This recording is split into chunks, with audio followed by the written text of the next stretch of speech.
Welcome to the channel. Today we're presenting the top 10 most effective strikers in the recent history of Italian Serie A. I promise it will be interesting, so let's get started. Be sure to subscribe, comment and like.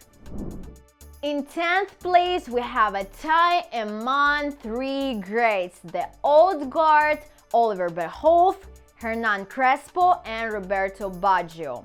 Crespo is somewhat forgotten now, although he was incredibly impressive and scored plenty during Serie A's golden age. In 2000, Crespo became the most expensive player in history when Lazio paid Parma 55 million for him. Bierhoff's story is unique. They struggled in Germany, moved to Italy and played in Serie B until he was 27.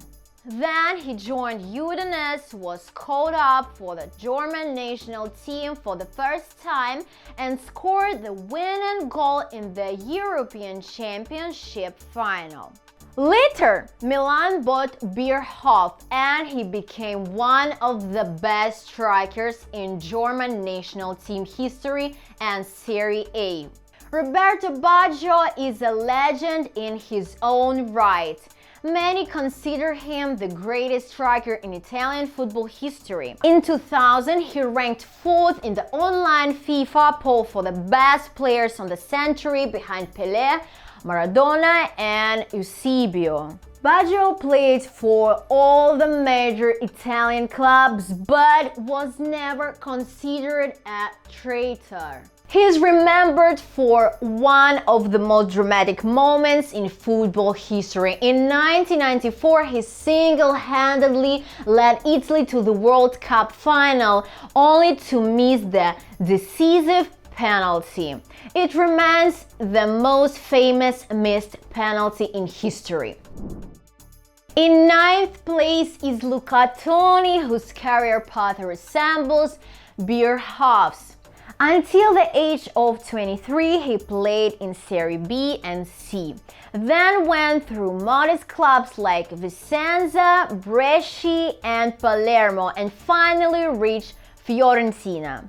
There, he became so outstanding that at 30 years old, he was signed by Bayern Munich.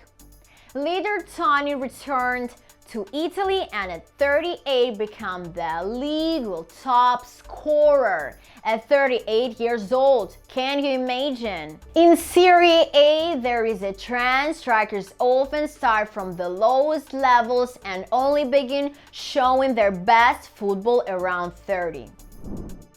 In 8th place is Antonio Di Natale, another great example of a late blooming striker. He only made it to Serie A at 25, where he immediately started scoring goals. He did it so well that he received his first national team call-up despite never having been selected for youth teams before.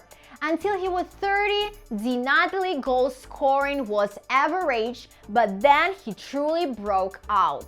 He was Serie A's top scorer twice at 32 and 33 years old, playing for Udinese, which even qualified for European competitions. Di Natale turned down much more lucrative offers from other clubs, including from China. He had an incredibly strong and accurate shot and could easily adapt to any ball. It's a pity he never won a team trophy, but he stayed loyal to one club. Is that right? Let us know. 7th place, Vincenzo Montella.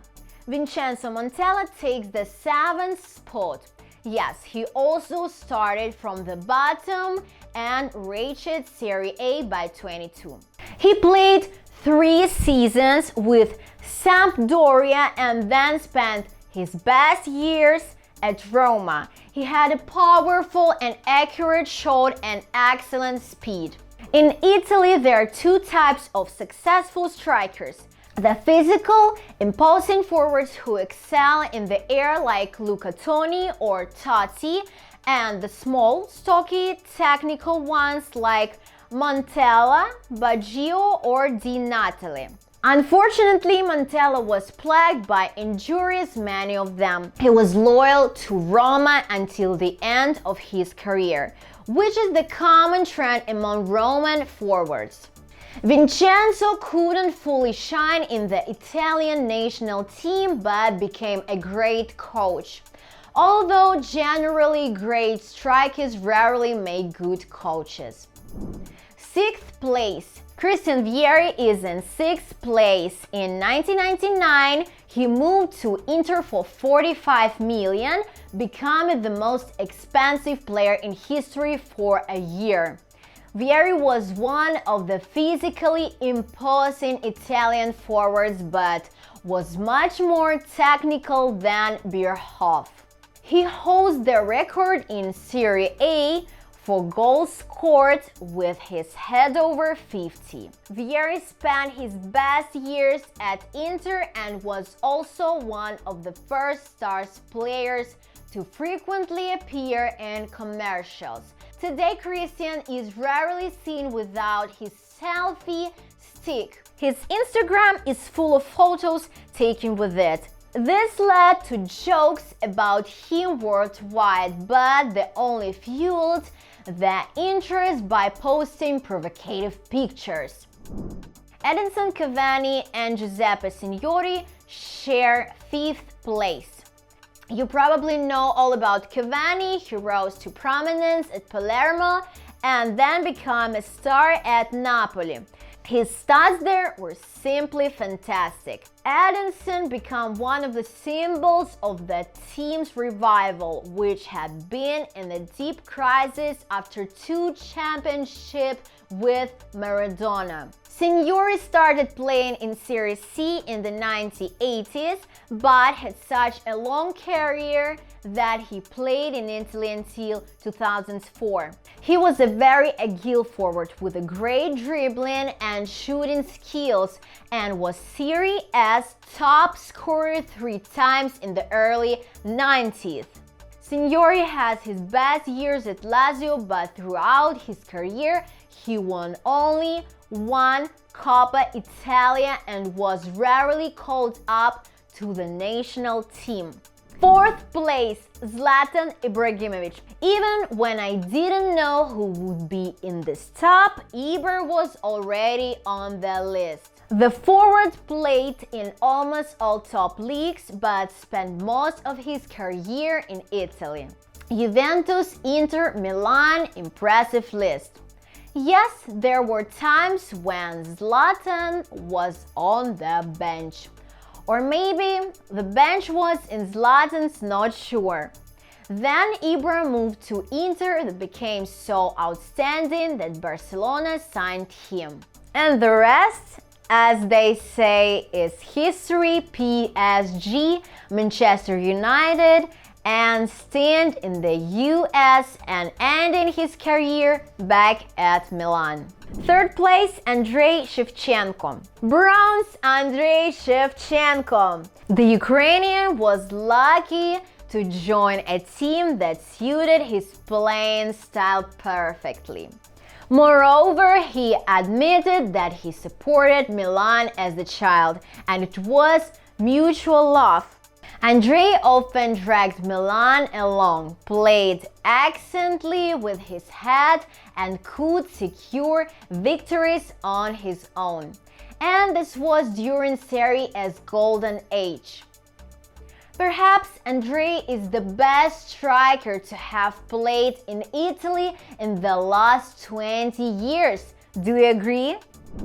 In 2nd place is David Trezeguet. While we admired Ibrahimovic, Shevchenko and Vieri, these guys surpassed them all in terms of goal scoring average. Maybe we underestimated him, but during Serie A's best years, he was incredibly top tier. Perhaps no one acted better at the front in Italy than him. Trezeguet had an amazing goal-scoring instinct and positional awarenesses. To control the ball, he needed 1 or 2 touches, and often no control was needed. He thought very quickly.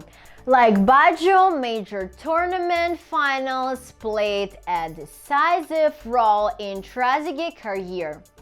First, he scored the winning goal in the Euro 2000 final, became a star and moved to Juventus.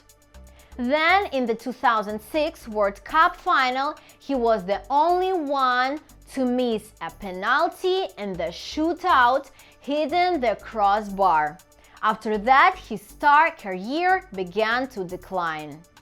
And in first place are Gabriel, Batistuta and Francesco Totti.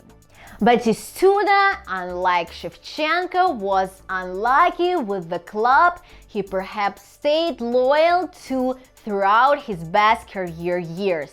Fiorentina was clearly weak at the time and even got relegated to Serie B. Nevertheless, the forward was always in the spotlight and known worldwide. He single-handedly took Fiorentina to respectable positions, even to the Champions League. But the only championship trophy he managed to win came to the end of this career when he joined Roma. Gabriel was an incredibly creative player. The Emperor Francesco Totti 250 goals in Serie A until the age of 40. Maintaining high performances for so long is unreal. He has a rate of 42 goals per game. He always took shots from unusual situations and positions, and no one could predict his actions. Furthermore, he was a very technical player. Throughout his legendary career and loyalty to Roma, he is rightfully called the Emperor of Rome. A truly great player and a family man, a role model. That's it. I'm looking forward to reading your comments. Perhaps we forgot to mention someone. Subscribe to our Telegram for live discussions, and I personally respond to your messages. Good luck and see you in the next videos.